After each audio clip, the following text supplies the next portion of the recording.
When you start working on a mathematical problem, you may have only a vague sense of how to proceed. You may begin by looking at examples, drawing pictures, playing around notation, rereading the problem to focus on more of its details, and so forth.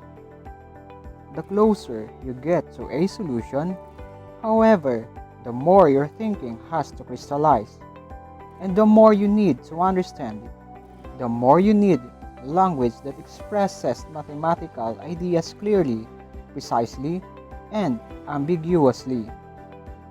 This video will introduce you to some of the special language that is a foundation for much mathematical thought, the language of variables, sets, relations, and functions.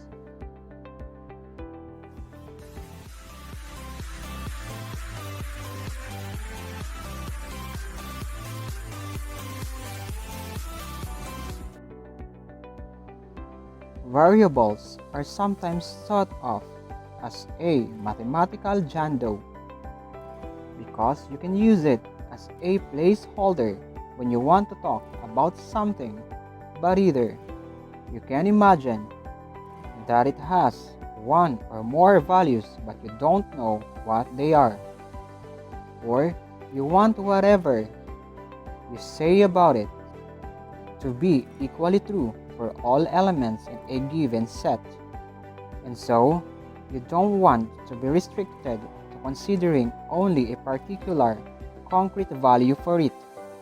To illustrate the first use, consider asking, is there a number with the following property? Doubling it and adding 3 gives the same result as squaring it. In this sentence, you can introduce a variable to replace the potentially ambiguous word it. Is there a number x with the property that 2x plus 3 is equals to x squared? The advantage of using a variable is that it allows you to give a temporary name to what you are seeking, so that you can perform concrete computations with it to help discover its possible values. To emphasize the role of the variables as a placeholder, you might write the following. Is there a number box with the property that 2 times the box plus 3 is equals the box squared? The emptiness of the box can help you imagine filling it in with a variety of different values, some of which might make the two sides equal and the others of which might not. To illustrate the second use of variables, consider this statement. No matter what number might be chosen, if it is greater than 2, then its square is greater than 4. In this case, introducing a variable to give a temporary name to the number you might choose enables you to maintain the generality of the statement, and replacing all instances of the word it by the name of the variable ensures that the possible ambiguity is avoided.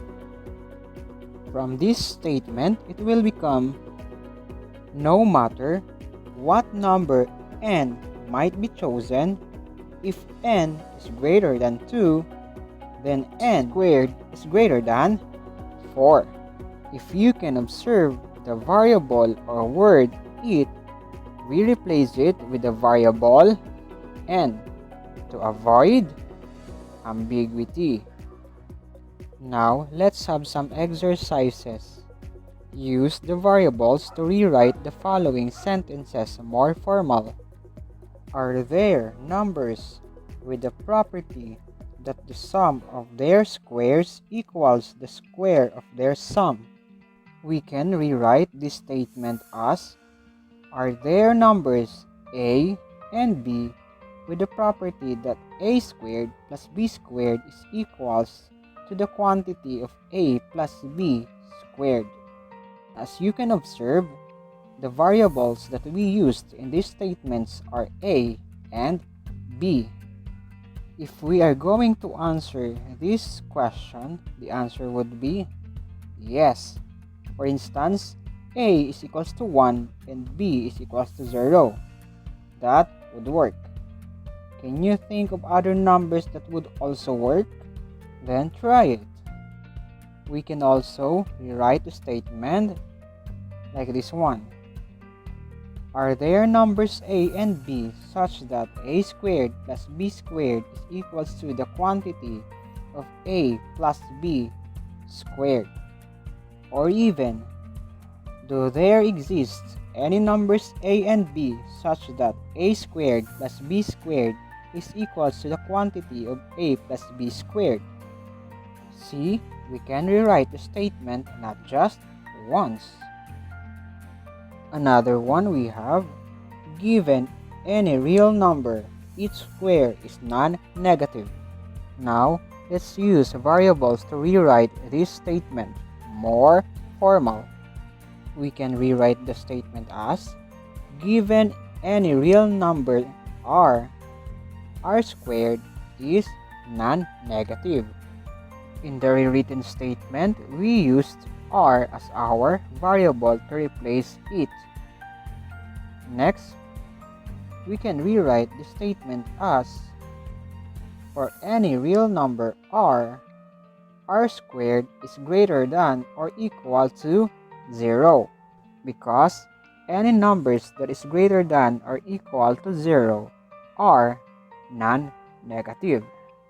Or we can say that for all real numbers r squared is greater than or equal to 0.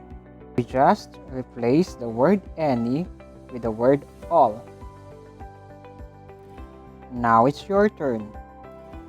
Let's check your progress. Again, use variables to rewrite the following sentences more formally. Let's have the first sentence. Are there numbers whose squares are smaller than the number themselves? Second, a prime number is an integer greater than 1 and whose only positive divisors are 1 and itself. Give at least 2 sentences using variables. Then leave your answer in the comments section. Hope you learned our lesson for today. Please like and subscribe, then hit the bell for more updates of the upcoming videos. Next video, we're going to talk about the universal statement, conditional statement, and the existential statement. Also, the universal conditional statement, universal existential statement, and existential universal statement. See ya!